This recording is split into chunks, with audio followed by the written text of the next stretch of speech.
For today's video, we're going to be discussing a question that I am frequently asked about the sinking of the RMS Titanic. How were the Titanic's watertight compartments watertight if they were open at the top? Wouldn't this allow the water that breached the Titanic's hull to be able to spill over the top of the bulkhead and flood the next compartment? Well, yes, you are 100% correct. This could indeed happen, and this is exactly what happened on the night that the Titanic went down. Water flooded up inside of one watertight compartment, spilled over the top of the bulkhead, and flooded the next compartment. However, this was not a design flaw with the Titanic's watertight compartments. They were built this way on purpose, and under the right circumstances, they were indeed watertight, and they would have prevented the Titanic from sinking. How, you may ask? Well, that's what we're going to be discussing in today's video. I hope you enjoy.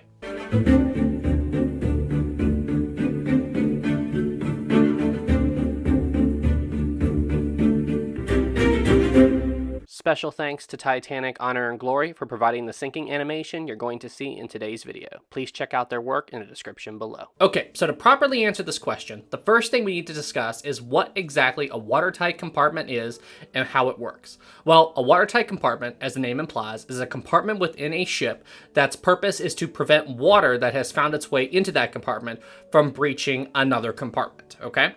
Now, in the case of Titanic, the ship had 15 individual watertight bulkheads going from the very front of the ship to the very back of the ship, seen here represented in red. And these 15 watertight bulkheads made 16 individual watertight compartments. Now, in order to allow Titanic's passengers and crew to move from one watertight compartment into another one, the watertight bulkheads had openings in them, and at each of these openings you would find a watertight door. A watertight door, as the name implies, is a door that can be sealed shut in an emergency to prevent water from flowing from one watertight compartment into another watertight compartment, thus making the watertight compartment watertight. Now, there were two different types of watertight doors located on the Titanic's watertight bulkheads, and in order to make that watertight bulkhead watertight, both of these doors would have to be closed. There were watertight doors that were closed vertically and ones that were closed horizontally.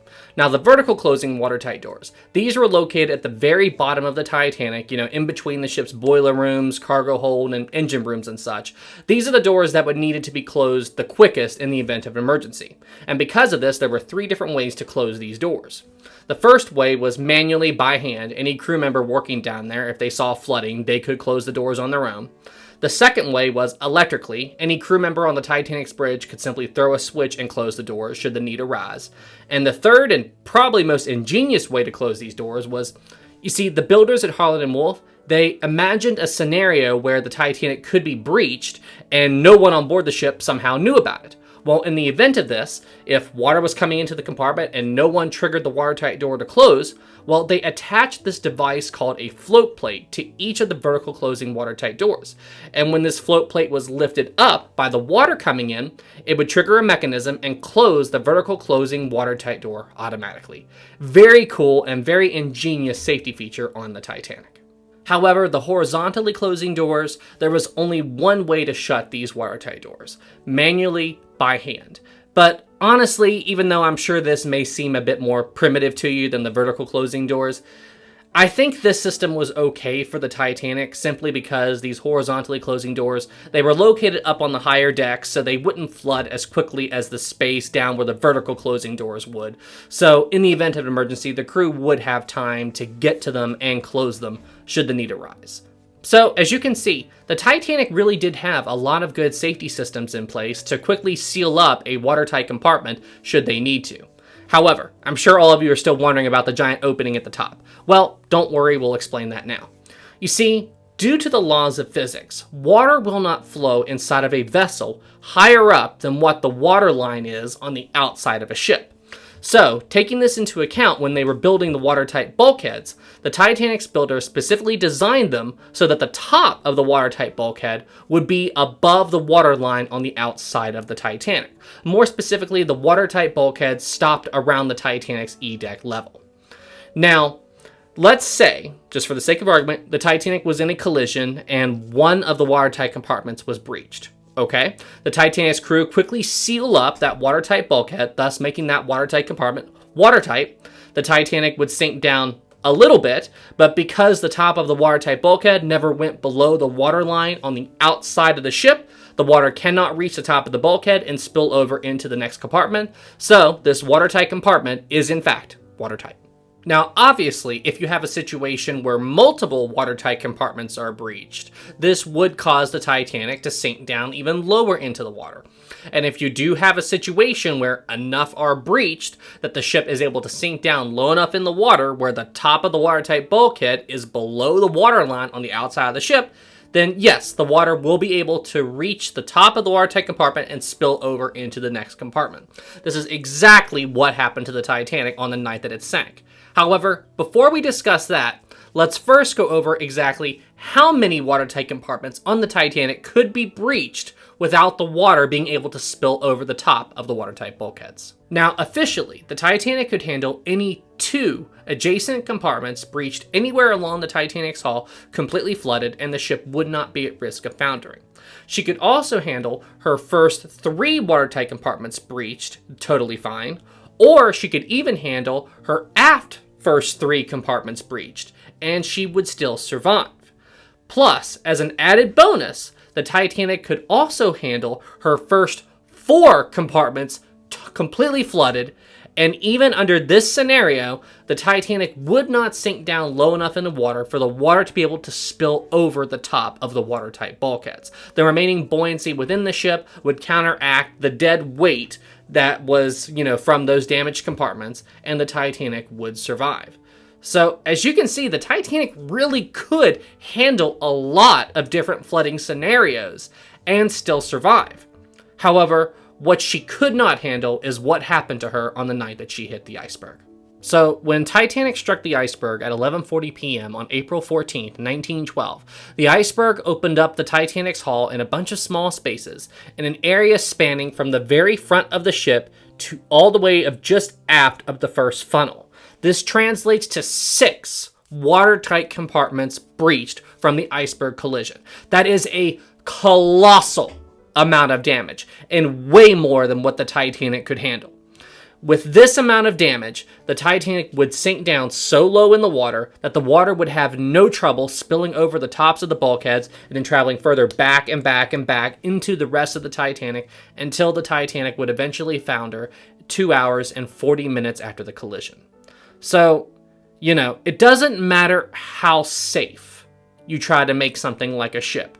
No matter what you do, there is always a breaking point.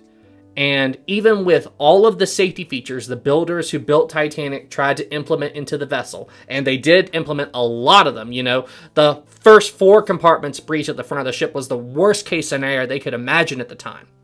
There is still a scenario where all your safety features can fail.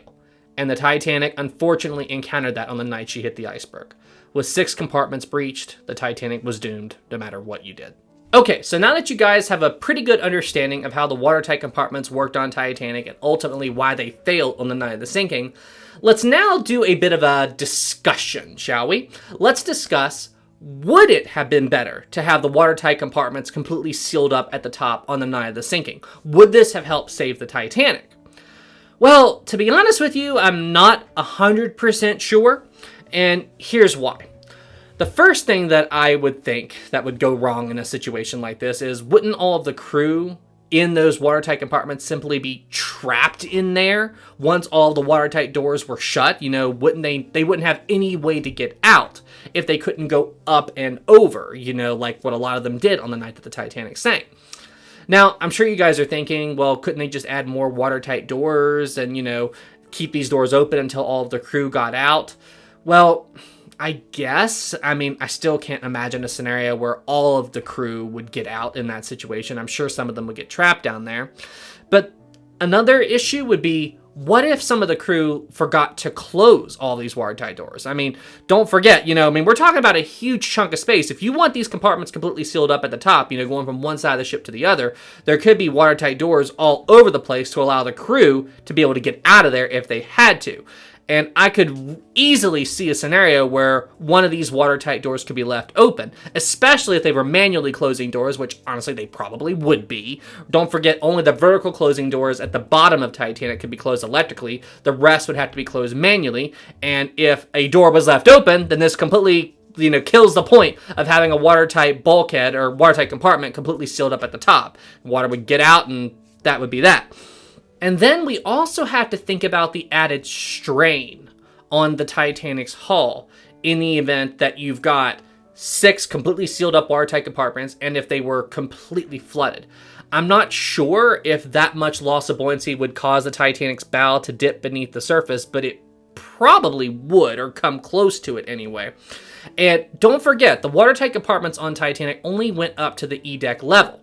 If the Titanic's bow was dragged down so low with the first 6 compartments breached, then the water would be able to spill into D-deck and then completely bypass the watertight compartments. Yeah, so where the watertight compartments only went up to E-deck, the rest of the Titanic's upper decks, they were not protected by watertight bulkheads at all. So if the water could get up there, then it could bypass those watertight compartments and just, yeah, you get my point. And FYI, I'm just spitballing here. Like, this is off script. I'm just talking. So this is just us having a discussion. And any thoughts you have on this, please let me know down in the comments below. I would love to hear your thoughts on this. Like, I enjoy doing this, just kind of spitballing ideas.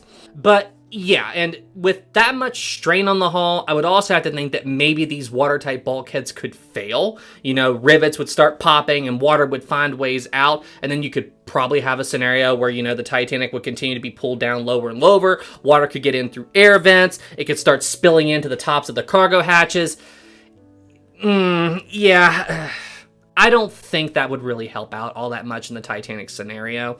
Now, with later ships like Britannic, and they also did some design changes to the Olympic, they made the watertight compartments taller. They made the bulkheads go up higher with the Britannic, and they also added additional watertight compartment to the Olympic after the Titanic disaster. And by doing this did help these ships, they would be able to survive worse situations than what the Titanic encountered.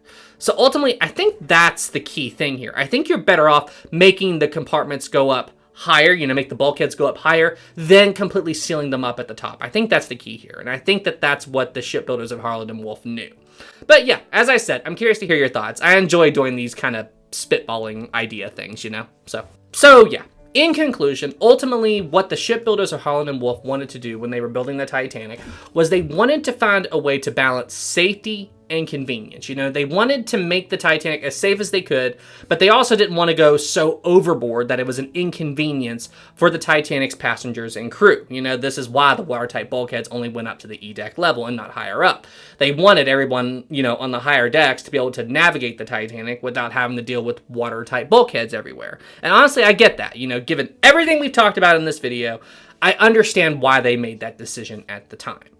So, I mean, that's ultimately it, And even though these safety features on the Titanic did fail on the night she sank, because of how safe the Titanic was, these safety features did delay the sinking by a considerable amount. Don't forget, it took the Titanic 2 hours and 40 minutes to sink. And look right here at this animation that's on screen right now. Do you see how low the Titanic is in the water at this point? I mean, water is coming up onto the A-deck promenade, and it's almost to the boat deck. The only reason that the Titanic doesn't just drop, into like a free fall to the bottom of the ocean at this late stage in the sinking, I mean, even now, she is still resisting the water.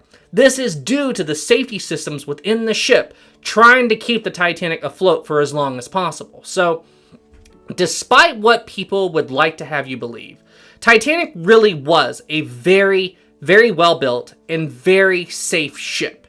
She was just put into an impossible scenario where the ship could survive. But even with all of this damage, thanks to the ingenious design of the Titanic safety features, and thanks to the brave actions of every single crewman on Titanic working to keep her running for as long as possible, the Titanic stayed afloat for 2 hours and 40 minutes, and she was able to evacuate around 700 people from the ship before she went down. Titanic was a great ship. She was just put into an impossible situation. Thank you guys so much for watching. If you enjoyed this video, please be sure to leave it a like. If you're new here, please subscribe to the channel. Thank you guys so much. It really helps out a lot, and I will see you all in the next one. Take care. Special thanks to my captain level Patreon supporter, Tammy Lee. Thank you so much for all the support.